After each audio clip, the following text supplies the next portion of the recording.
जीतेगा भाई जीतेगा, पाकिस्तान जीतेगा। पाक श्रीलंका मैच के दौरान स्टेडियम में नारे लग गए। हदफ के ताक़ुब में जब पाकिस्तानी क्रिकेट टीम बैटिंग कर रही थी, उस वक्त ग्राउंड में शाहीन की जानिब से जीतेगा भाई जीतेगा, पाकिस्तान जीतेगा के नारे लगाए गए।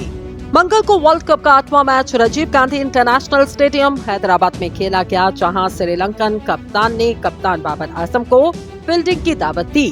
श्रीलंका ने मुकर्ररा 50 ओवर में 9 विकेटों के नुकसान पर 344 रन बनाए।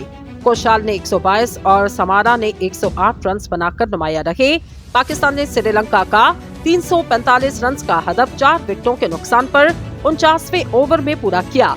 अब्दुल्ला शफीक ने 113 रन बनाए, जबकि मोहम्मद रिजवान 131 रन बनाकर नॉट आउट रहे।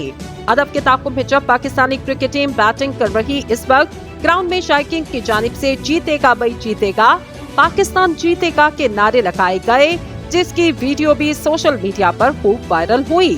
श्रीलंका के खिलाफ 347 रन के हदफ का कामयाबी से ताक़ुब वर्ल्ड कप की तारीख में किसी भी टीम की जानिब से सबसे बड़ा रन चेस है।